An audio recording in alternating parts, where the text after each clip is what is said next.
going to talk about a few things besides just LIDAR, because I think you're going to see how all this is coming together in a much more cooperative manner of all these technologies that are coming along. And I think focus on LIDAR, but there'll be some other stuff. So the outline is basically looking at some modern technologies that are useful for archaeology and similar studies. A little bit about the beginnings of this from my perspective, because I did do some work on ground penetrating radar back in the Lincoln Laboratories and immediate post-Lincoln Laboratories era. And competing or cooperative or similar other electromagnetic surveys. A little bit about seismic and acoustic, a little bit about gravity, nuclear means, and then the focus is on LIDAR. And then we'll talk a little bit about these supporting technologies: GPS, drones, photogrammetry, 3D imaging and mapping, AR, VR ways of looking at things, modeling, and of course, everybody wants to hear about how you're using machine learning and artificial intelligence. Right? The LIDAR basics, and then some examples. So I'm not going to spend a lot of time on these things. If anybody has any questions, feel free to pop off. But ground penetrating radar and other EM surveys are all based on the idea that you're looking at waves that are electromagnetic waves that couple into the ground in some fashion. Frequency ranges vary. So magnetometers and EM conduction essentially are nearly DC frequencies, very, very low. And ground penetrating radar is on the extreme other end in the terms of the radio wave spectrum, the microwave range and such. Seismic and acoustic, well, seismic obviously, began with the earliest mechanical seismometers and stuff, and now there's lots of tools that are being used for exploration for minerals and things, and oil and petrochemicals. And acoustic imaging sort of came along both in two ways. One is a sort of outgrowth of the seismic, and then, of course, the other side, which came from sonar and the work that went on with underwater types of measurements using sound. Nuclear means basically both observing passively and taking advantage of from sources, and also taking advantage of how radiation from various other sources or the same sources penetrate things. The best example of that, of course, is the attempts by people to see if they can see through the Great Pyramid using cosmic ray muons. Gravitometers basically are an outgrowth of, a very basic idea of using a pendulum or something to measure gravity, and that if you have big massive objects, then those will disturb the gravitational field locally. And then LIDAR, which has several different translations of the acronym originally, which has now sort of become a word, stands for laser identification and ranging, or laser, and essentially as a analogy to radar. The supporting technologies, obviously, you need to know where you are. GPS and other geolocation means drones are very useful for making these various technologies easily accessible to people. You don't need helicopters. You don't need fixed wing, big piloted aircraft. Photogrammetry gives you a way to put together information that's nominally two-dimensional into these three-dimensional images and maps. The enhanced and the virtual methods of observing things using both a combination of headsets and things, and also various types of ways of maneuvering inside the field that you are observing, the optical imagery that you're observing, both enhanced and virtual reality, enhanced reality and virtual reality. Modeling tools, which are obviously useful if you are watching the Discovery Channel, for instance, programs now, they have a whole series of these things where they've used modern tools of architectural modeling to reconstruct the Parthenon, how it looked like when it was in its heyday back 2,500 years ago, and things like that. And of course, obviously, use of machine learning and artificial intelligence to process all this stuff. So the ground penetrating radar and other EM surveys, that the ground penetrating radar came about as a result of the availability of radar equipment after World War II. People wondered what you could do, and obviously people had seen clutter from scattering from the surface of the Earth, but they wondered if you could couple it into the Earth. People began doing experiments, and one of the first things that people looked at was ice, because it turns out that radio waves propagate extraordinarily well in ice, which is extremely low conductivity. Other low conductivity materials, and shuttle imaging radar made discoveries in the desert water courses. Very big publicity for that. On the other end of the frequency range, you have EM conduction and magnetometers. These are essentially DC type devices, or very low, very small frequencies, where the wavelengths are extraordinarily large, but you're essentially looking at array detection in most cases, or moving detectors, as in case, for instance, the Humble metal detector that has been used to retrieve all kinds of interesting things in battlefields and stuff like that. All of those are dependent on the materials very strongly, on both the substrate, that is what you're penetrating, and also the target. And the key is really delta or differential properties. So if you have a material that's an insulator and embedded in a conductor, you'll see varying effects, both in the high frequency type things like ground penetrating radar, and also in the conduction and magnetometer type things, particularly if you have metals. They work poorly in water and wet soils, because the conductivity then typically distorts the electric fields and the magnetic fields to a certain extent. They work well in deserts, ice, and rock, and they typically, require either direct or minimal spacing, essentially contact with the substrate. Ground penetrating radar can be suspended on helicopters and things like that, get a lot of reflection right off the surface, but you do get some penetration. And of course, the shuttle imaging radar, where we're in orbit, but the material that they were penetrating was very dry desert, looking for underground water courses from the past. That obviously clear examples of that. These things are best for finding metals, dense homogeneous targets with large deltas, and disturbed homogeneous matrix. So for instance, if you have soil and somebody dug a hole at one time or other in this one place in the soil, buries somebody, even if it's just bones, you might find it with these kind of tools because of the disturbances that occur. Same thing is pretty much true with the seismic and acoustic imaging. All of them, again, are based on waves of varying frequencies that are penetrating the materials, and obviously depending on difference in propagation in the substrate and the target materials.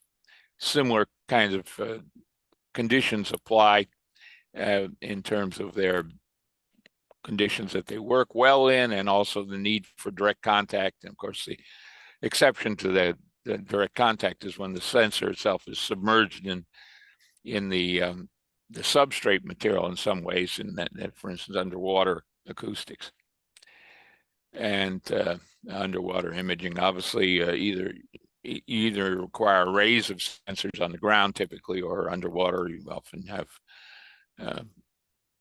ability to survey things from different angles using a moving sensor unit. And similar kinds of things that they're best at finding.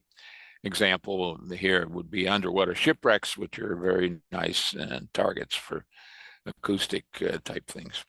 Not so much seismic, but nuclear means basically either finding radioactive materials, or you're looking at strongly absorbing and scattering of something like cosmic ray muons or neutrons.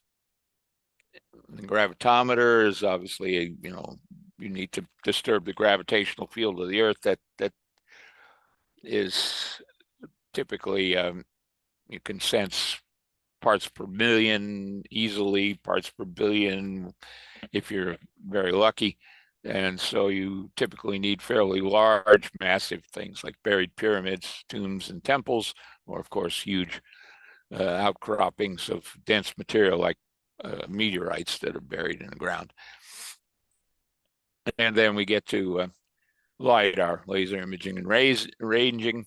It's optical analog to radar, but the key difference is that to really benefit from most LIDAR, you're not looking at coherent wave-related detection. You're looking at pulse detection. You're looking at photons, not the wave properties. The supporting technology is basically, as I mentioned, over GPS, obviously, and other geolocations. For instance, underground, you can't really typically use GPS, but you can set up your own kind of local GPS. And drones, which are giving us ways of getting these compact packages of sensors into remote locations that somebody can carry it on their back or on an animal or something like that, or a small robot.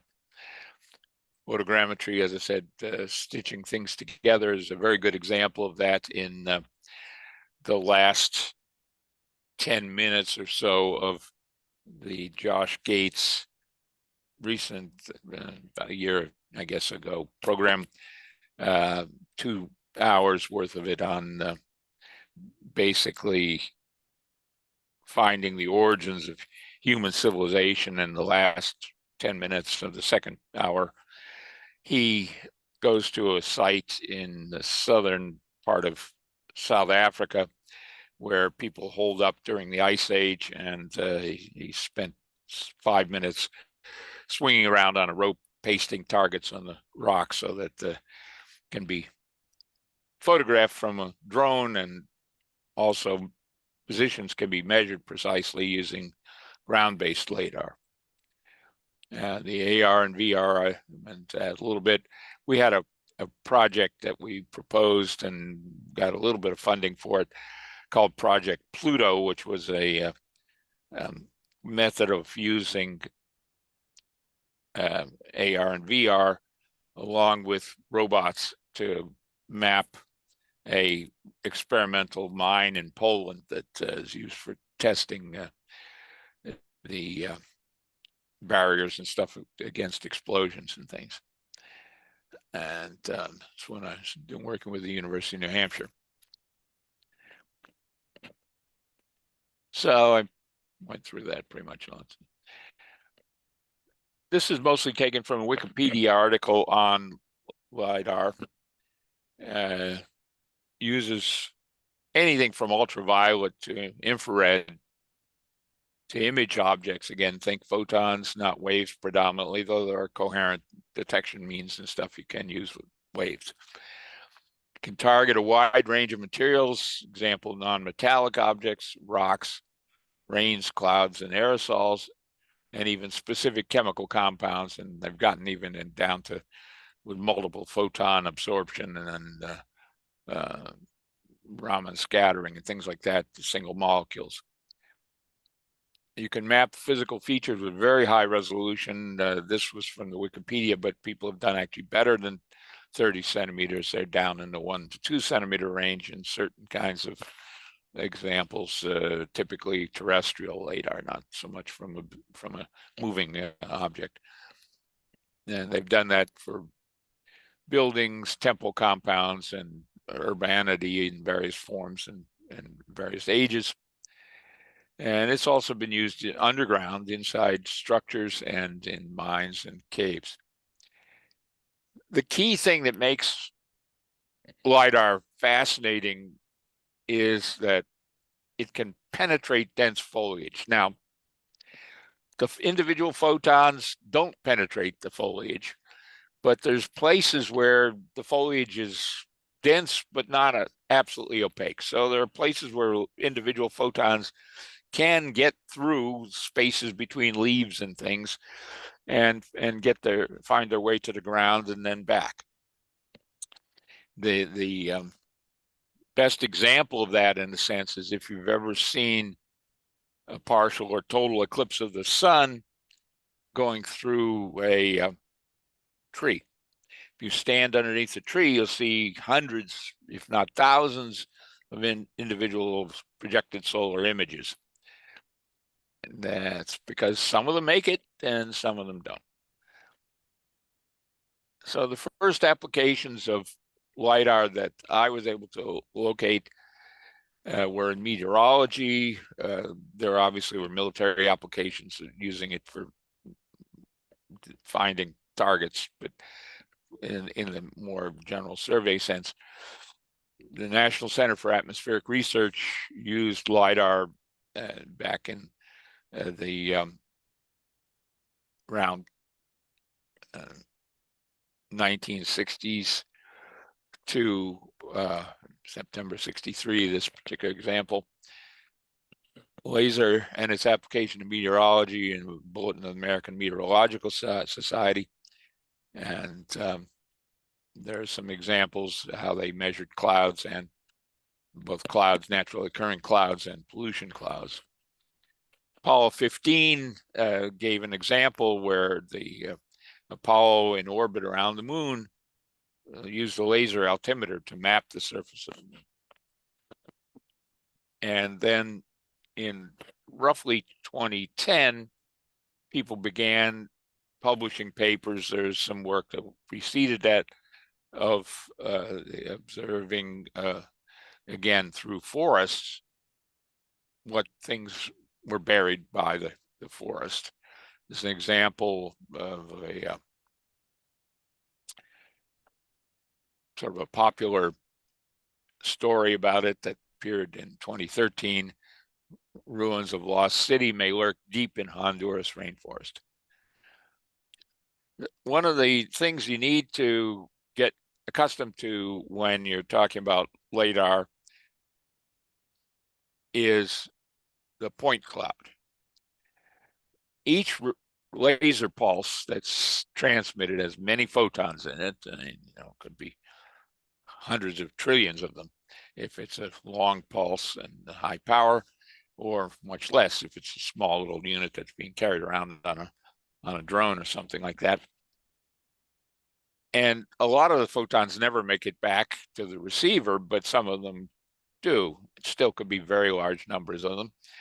But we don't look typically at individual photons, but we do look at the intensity in one way. But at the same time, every returning photon is tagged with a distance along the path based on the angle and where you're located, and a received intensity.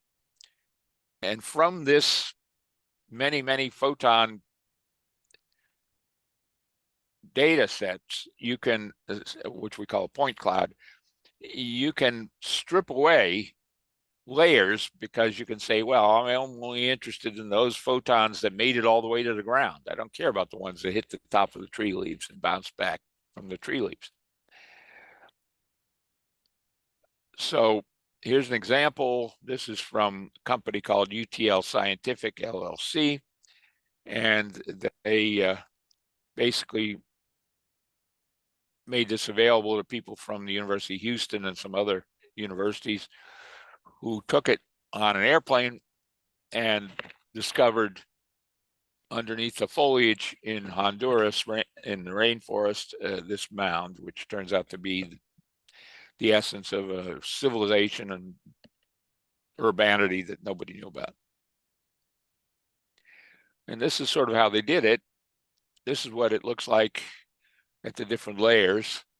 And then if you say sort of filter out the stuff that comes back quickly, you can only see the things that took longer to come back, and those are obviously further down. And from this, you can actually obtain not just what's on the ground, but you can see the profile, how the ground is evolving as you move along. The mapping of the elevation there.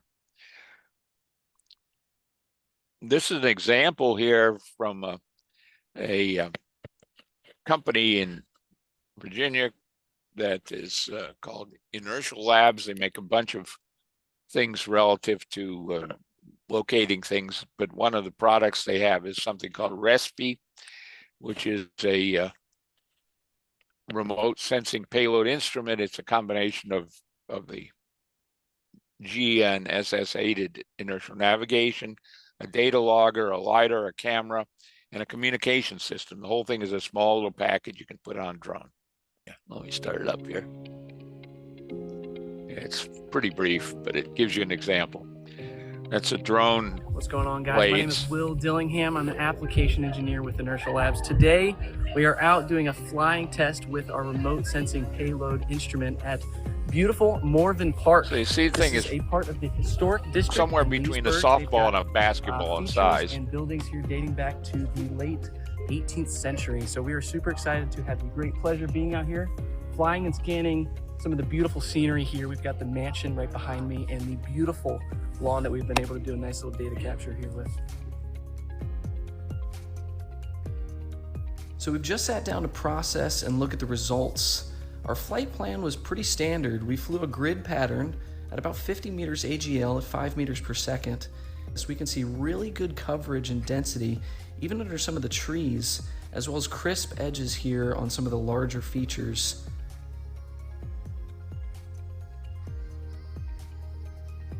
Visibility even on the thinner, low voltage power lines, as you can see, was also trivial for the payload. I think the customer is definitely going to be happy with these results.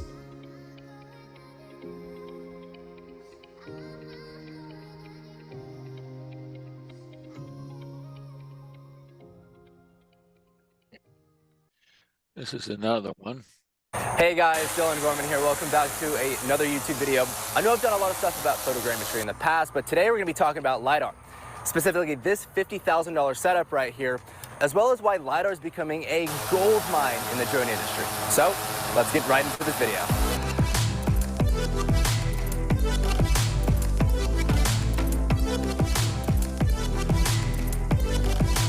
So before we hop into the field, let's quickly go over what LIDAR means, where it came from, and how it's being used today. I think this will help create a basic understanding of what LIDAR is for those of you who have never heard of it before. LIDAR, deriving from light detection and ranging, was first introduced in 1930s when they were trying to study the atmosphere with lights, flashlights really. It wasn't until 30 years later that lasers were first invented and they strapped LIDAR onto airplanes and started mapping topography. It wasn't until the 80s when GPS and IMUs became available that LIDAR data really became real and actually usable. Over time, LIDAR has evolved from becoming this massive, big piece of equipment that really only governments and private companies could afford.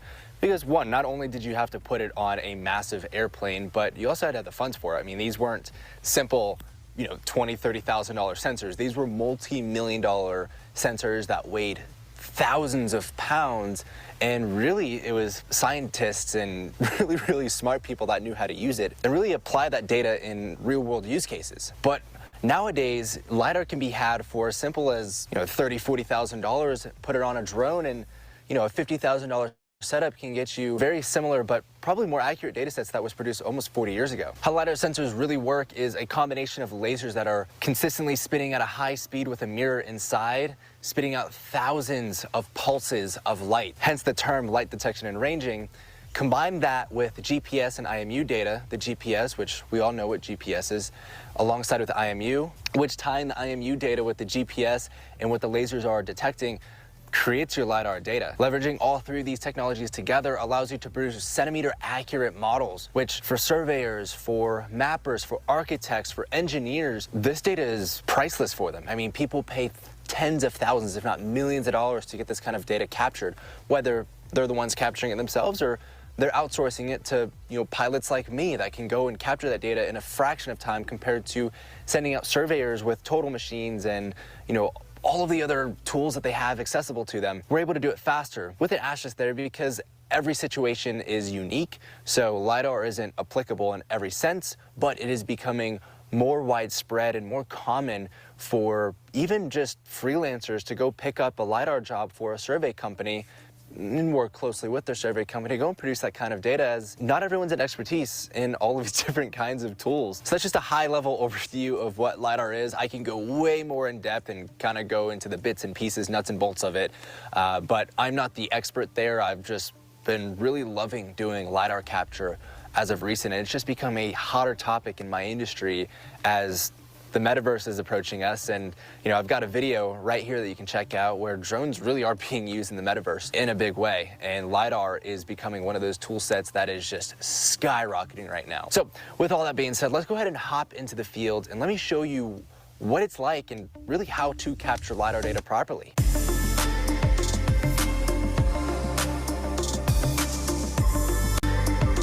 All right, so now that we've gotten LiDAR 101 out of the way, let's jump here into the field, and I'm gonna show you the entire process on how to capture LiDAR data. Now, it's not as simple as just popping the drone up with a flight mission and capturing it and sending it off to the client. Now, there's a few steps that you need to do beforehand, and one of those sets is setting your ground control points, or at least the visual markers on the ground control point. One of the most important things about capturing LiDAR data is making sure that you can tie the LiDAR data to some kind of known point in the world. So typically you'll work with a surveyor, or unless you're a surveyor yourself, for these control points all around the property or whatever you're capturing. For what we're doing here, this is actually an environmental study that we're doing, that we're sending off to the Army Corps of Engineers, where they need to know where the water levels are in relationship to where the property is so that the development can happen and they can put dirt where they need to put it. So since surveyors have already been out here, what I'm going to go ahead and do is set these aerial tags on top of all of these ground control points.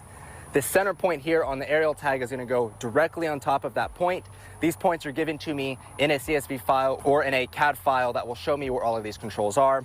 Essentially, these aerial tags will allow us to see where these ground control points are in our data when we're processing it later on. Now, where I got these from Amazon. I'll throw a link down below. They're pretty cheap, but they help out a lot. It's better than going and making your own or drawing spray paint on the ground, because that can often shift. This is a very accurate form of measuring the control points on the site. So after you set the controls and the visual markers on the controls, we want to go ahead and get the observation up and running. You may be asking, what is an observation? Well, we're going to be using a GNSS head, specifically the MLID Reach RS2, to capture an observation file while the drone is in flight. Essentially what that means is, well, the drone isn't necessarily having a triangulation between where it is in the sky versus the relationship on the ground and then the data points that it's captured. So in the PPK process, the post-processing kinematic portion of the video that we'll show later, we're going to take that observation file that's recording in real time continuously during the flight of the drone while it's capturing data. We're going to tie all of those 3 points together to get our centimeter accurate data. Now, my typical process is I like to let the GPS head sit for about 15 minutes to get an average of its exact position, and then I will carry on my automated flight. So I'll go ahead and first get the GNSS head set up. I'll run through my configurations, make sure all of the settings are all set, and then I'll let that run for 15 minutes.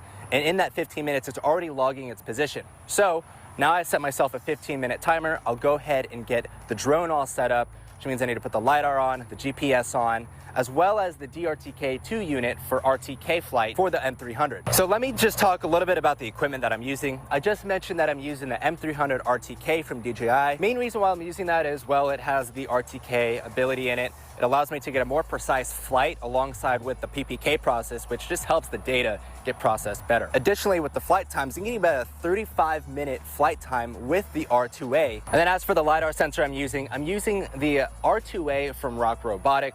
If you want to learn more about that sensor, I highly recommend checking out Harrison from Indiana Drones. He's also the founder of Rock Robotic. This is not a sponsored video. I just love the product and love the team over there. So go and check out his channel right here, as well as in the description below. But as for the equipment, that's really all I'm using. I have the R2A, the M300 DRTK, and the Emerald Reach RS2 for my GPS head. So by the time that I get all of that stuff set up, my GNSS head, the Emerald Reach RS2, should be finished averaging in that 15 minutes that I set. I will then go ahead and plan out my flight route, my flight plan on the M300 controller in DJI Pilot 2. It's super easy to do. For all the flight parameters, again, I highly recommend checking out the links in the description. Harrison does a great job explaining on how to properly set up your flight mission, so I'm just copying those exact same settings. Now, as for the flight, what you're gonna do is you're gonna turn the drone on, let it sit for a bit, collect some GPS data, as well as turn on the R2A. I'm gonna connect to it via its Wi-Fi signal that it puts out. I'm gonna connect on my phone for this web interface GUI where I can go in and essentially start the R2A LiDAR sensor. I'm gonna see in there, it's gonna tell me, it's basically gonna prompt me on what I need to do so that I can have a successful flight. After that's all configured, I'm gonna pop the drone up manually, take it about 100 to 150 feet up in the air, do 2 figure eights. The 2 figure eights are very important. That's essentially what calibrates the LiDAR sensor for your flight. Once that's done, you can go ahead and start your mission, and the drone will fly by itself. Once it's done, it'll automatically return back, land in its home point. I like to let it sit for about 60 to 90 seconds once it lands, and then I'll stop it, and then I'll turn everything off. Main reason I like to do that is, well, you'll have 2 significant points in the data in the post-processing where you have the start and end point, and those are very significant, especially if you follow the process that I suggest here. So with all that being said, let's go ahead and jump in front of the computer and process some LiDAR data.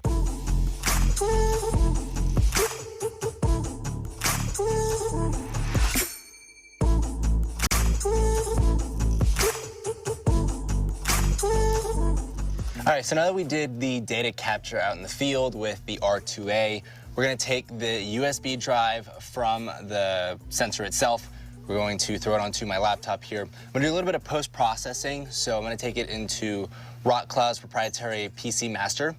Essentially what that's gonna allow me to do is, one, not only really align the LiDAR capture that I did to the base file that was captured with the RS2, but we're also going to colorize the LiDAR data as well. So simply, we're just going to take this USB right here, gonna plop it into my computer, do the post-processing, and then I'm gonna take you into the RockCloud, which essentially that's where we're going to take the PPK version of the LiDAR data. That's the post-processing kinematic, which is what happens after we combine that base file, the observation file, from the RS2 GNSS head with the LiDAR data, tying it to the right datum that we want it to be processed in. We're then going to take that data, put it into the RockCloud. We're going to set up the coordinate reference system, which is called the CRS. That's just essentially how it's going to translate what the R2A is looking at versus what is going to be displayed on the cloud here. And then we're going to reproject it in the proper datums. Since I'm in Florida, I'm going to be using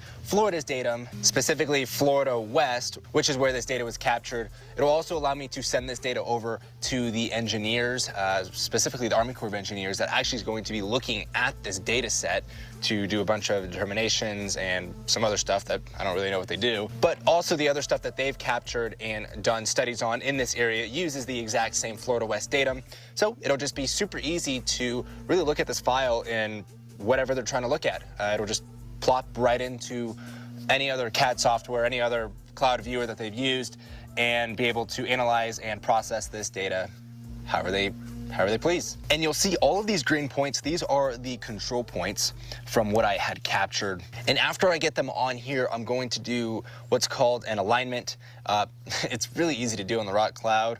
Harrison and his team made it extremely easy to really manipulate and analyze and just do whatever you want with the data in the cloud, as opposed to using a heavy lift, client-based software to process LIDAR data into. So essentially what they really want to look at was the contours in this heavily vegetated area here right at the back.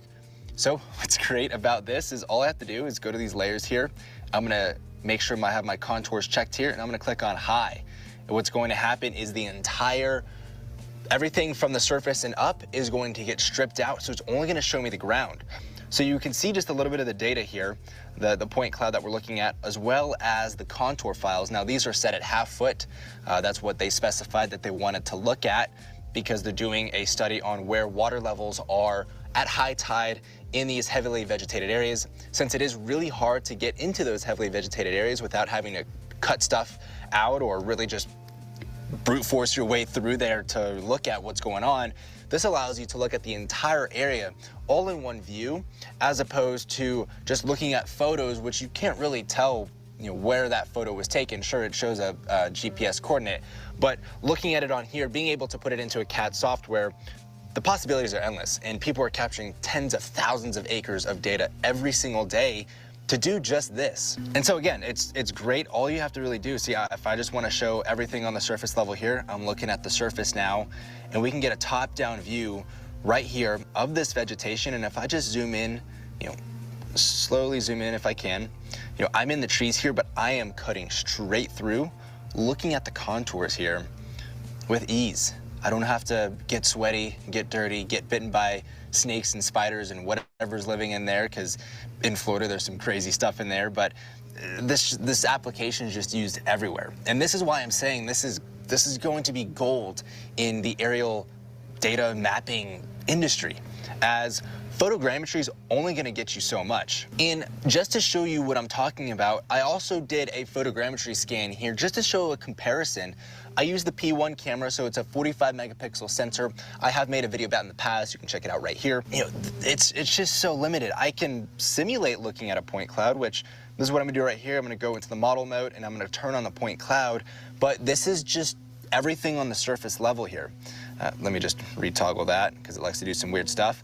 But it looks really close to what I did, but it's really not that accurate, and we can't see what's beneath that vegetation level.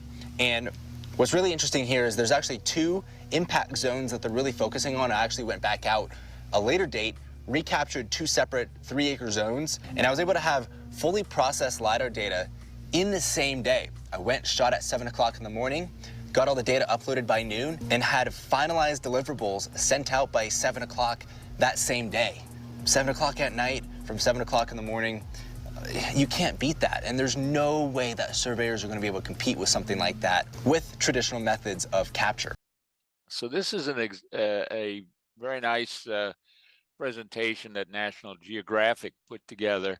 I'm just showing one slide of a series of them, but they focus on this particular area where there's a whole National Geographic television program that you can get on YouTube of this area in Central America, where they've been very successful in finding stuff that just can't be seen because it's underneath all these trees that grew up. Now, the time when it was built, of course, it was not underneath all these trees, but the trees just grew up as the people left, and nobody bothered to cut them down anymore. It also points out the fact that everybody thinks of these primeval forests and stuff like that. No such thing. Pretty much anywhere humans have been, we've modified the forests as we've gone. And so, they burned them, they cut them down, they did whatever they needed to get access to the land that they wanted for growing crops or raising animals or whatever. So, in any event. So this was particularly this site called Tikal, which people knew that it was sort of there, but they had no idea exactly where it was, and then they found it. And you could try to find it by going through the woods with a machete, and you might stumble on it by accident. But this way, you can survey enormous areas at a time. Now, this was done early enough that most of this was done with both a combination of satellites that were used for a lot of the video, a lot of the imagery first, and then the aircraft, piloted aircraft. This is work that was done by the University of Central Florida, and they published this in 2010. So it's not real recent, but it gives an example here. So we'll play this little YouTube here.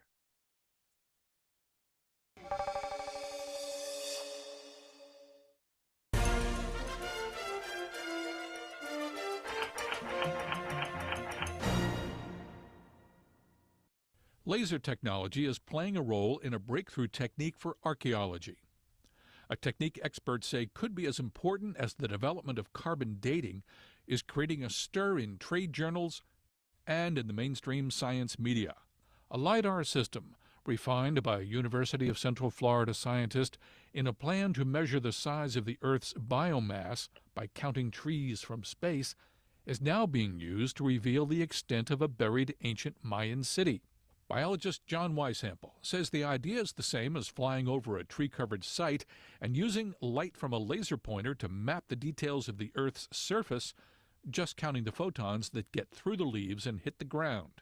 In the spring of 2009, the device was flown over the remains of the city of Caracol in western Belize, a site UCF archaeologists Diane and Arlen Chase have been excavating for over 25 years. The results were stunning. It shows the agricultural terraces. It shows the road system. It shows the settlement, and in much greater detail than we could do with on-the-ground mapping. It is a tremendous asset. I don't know how to describe what kind of an asset it is.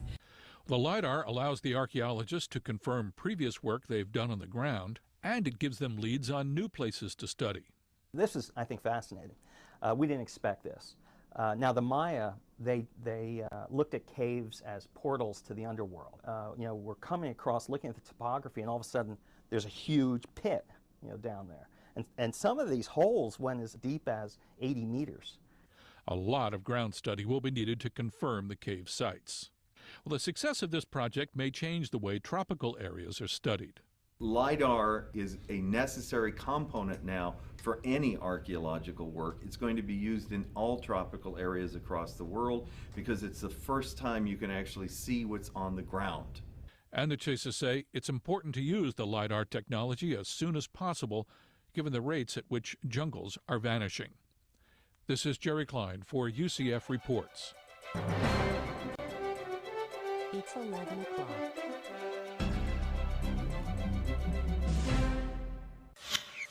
Now that's almost 15 years old, so this is much newer. This is maybe a couple of years old. To learn about the people and societies that existed long before us, we often have to, literally dig up the past. Excavating historical sites is one of the major ways archaeologists piece together human history. But it's not easy to find every interesting site, let alone excavate it. The traces of many major civilizations are buried in hard-to-reach places. That's why scientists are now using lasers to scan the ground for structures that might have been built by ancient people, offering clues about where and how they lived. One place archaeologists are especially interested in is the Amazon. This region has been home to indigenous groups for thousands of years, since long before the arrival of Spanish colonizers. In the past, archaeologists assumed that these people lived in small, isolated groups rather than large societies. In fact, many considered the region unsuitable for permanent settlement. So researchers figured that the Amazon never had sophisticated societies that might have transformed the environment through things like irrigation or agriculture. That notion helped create an image of the Amazon as this, pristine environment unaffected by humans until modern times. But a growing amount of evidence suggests that may be anything but the truth. For instance, satellite images and archaeological expeditions in recent years have revealed some human settlements in the southern Amazon, but it was not clear how extensive they were.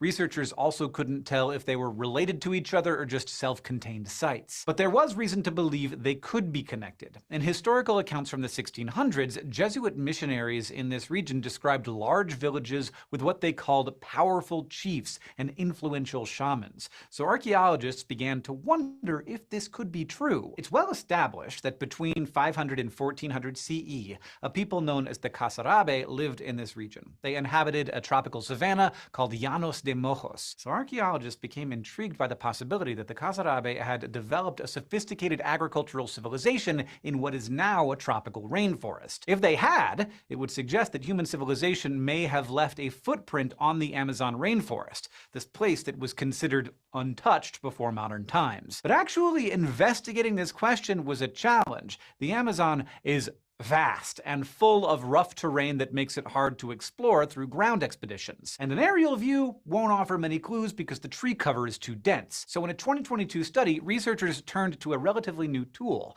LIDAR. LIDAR works by bouncing pulses of laser light off the ground from the air. Since light travels at a fixed speed, LIDAR detectors can tell exactly how far away the ground is based on how long it takes the laser pulse to bounce back. So by scanning an area with LIDAR, researchers can actually construct 3D maps of the surface. Now, LIDAR cannot pass through trees, but enough pulses will make it through the gaps in the foliage that this technology can be used to map out the forest floors. So the researchers in this study decided to use LIDAR to look for possible human-made structures beneath the trees in Llanos de Mojos. They launched LIDAR pulses from a helicopter down into the Amazon, and what they found was incredible. In all, they identified 26 sites with structures that appeared to have been built by the Kasarabe people. These structures were organized into what the researchers described as an urban-like system, essentially a group of cities and smaller settlements. These weren't cities like New York or Chicago, where many people live together in a tightly packed area. They were more like large population centers surrounded by collections of settlements. These centers were protected by curved moats and defensive walls, and they were connected to the smaller surrounding settlements by raised causeways, kind of like how today's cities are linked to smaller towns. This design suggests that some people would have lived out around their farms or hunting grounds, but they would have been well connected to population centers. Another thing that stood out about these urban systems was how well they managed water. At the time the Kasarabe lived, the region wasn't covered in trees yet. Instead, it flooded seasonally and went through cycles of droughts and floods. So it took some engineering to have a steady supply of water that could support a major civilization. But the Kasarabe were up to the task. In the LIDAR images, researchers found large reservoirs, and around one of the population centers they found canals connecting it with rivers and a lake. All of this evidence indicated that ancient people hadn't just lived passively in the rainforest, they had redirected water and reshaped the land, transforming this tropical region into an agricultural landscape. This finding settles the debate about whether or not people developed settlements in the southern Amazon before the arrival of Europeans. In fact, not only did the Kasarabe settle there, they developed a civilization far more sophisticated than anyone expected to find in this region. Finding this type of urbanism in the Amazon, of all places, highlights the fact that rainforests are not always pristine, untouched environments. In fact, the Amazon may not be the only rainforest to have hosted an ancient civilization. It's possible that other dense rainforests, like the Congo Basin in Central Africa, could have seen urban development in the past too. And as LIDAR gains strength as an archaeological tool, scientists are in a better place to get to the bottom of these questions. But anyway, that's about the summary of it. Now, like I said, I'll put some of these links up here so people can pursue the topic further. It's getting very, very widespread in terms of these drones. That price of $50,000 has come down now since the video was made to probably more like 12 to 15,000, and I'm sure in the next year or two, as these things get smaller, the key thing really was, for a long time they were stuck with these high-speed rotating prisms and stuff like that to scan the beam, and now they've got essentially very high-frequency vibrating thin films that basically can be driven piezoelectrically, and it can reduce the cost of the scanner tremendously. So that means with a small diode laser and a thin film, vibrating thin film scanner, you can get a LIDAR unit that probably is under $2,000 now. Ted? Yep. John Rudy asked a question. Sure. There are many thousands unexploded bombs in Vietnam and the Mideast. Can LIDAR pick up these bombs, or at least those that are made of metal?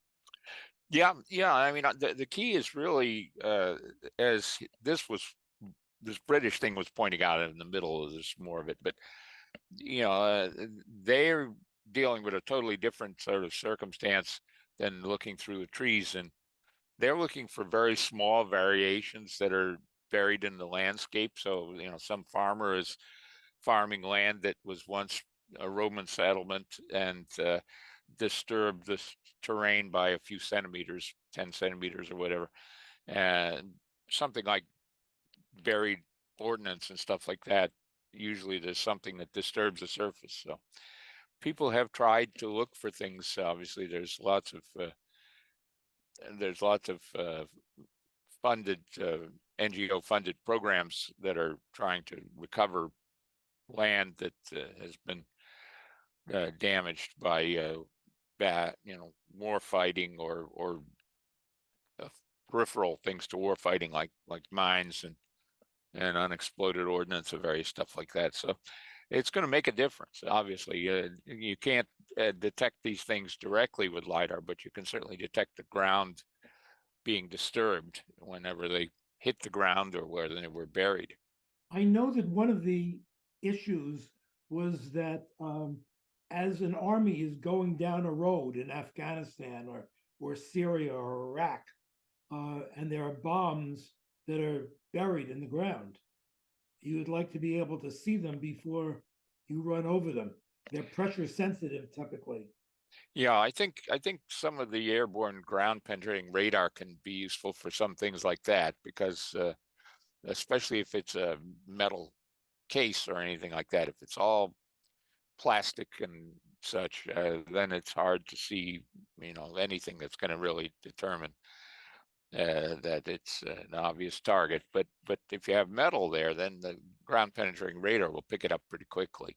I think a lot of the bombs now are not made of metal. Yeah, that's a problem. Yeah, obviously. I mean, of course, the vast majority of the stuff is stuff that's old. I mean, people are still finding stuff left over from World War I. That there were millions of shells that literally millions of shells that were fired in the area around it. It's a good business area for somebody. Yeah, and it's still dangerous. I mean, my daughter went to Laos and Cambodia a few years ago, and they went out some trails in the jungle, and they told the people on this tour that your life is in danger if you step off the trail, because the trail's been scanned for our ordnance, but no one knows what's there just a few steps into the jungle. So, and of course in the desert, Yeah, also in the Ukraine conflict, they are developing new techniques both with LIDAR and on the ground with new minesweeping, homemade minesweeping techniques. Yeah, that's for all the nastiness of that conflict, it's a breeding ground for new technologies that, drones, for instance, are making huge impact on the Ukrainian conflict, both in terms of drones for surveillance and drones as military ordnance delivery, and also counter drone technologies. So these things typically happen in these war situations. Yeah, they were also testing things like LIDAR and other scanning methods in the former Yugoslavia after their wars. Yeah.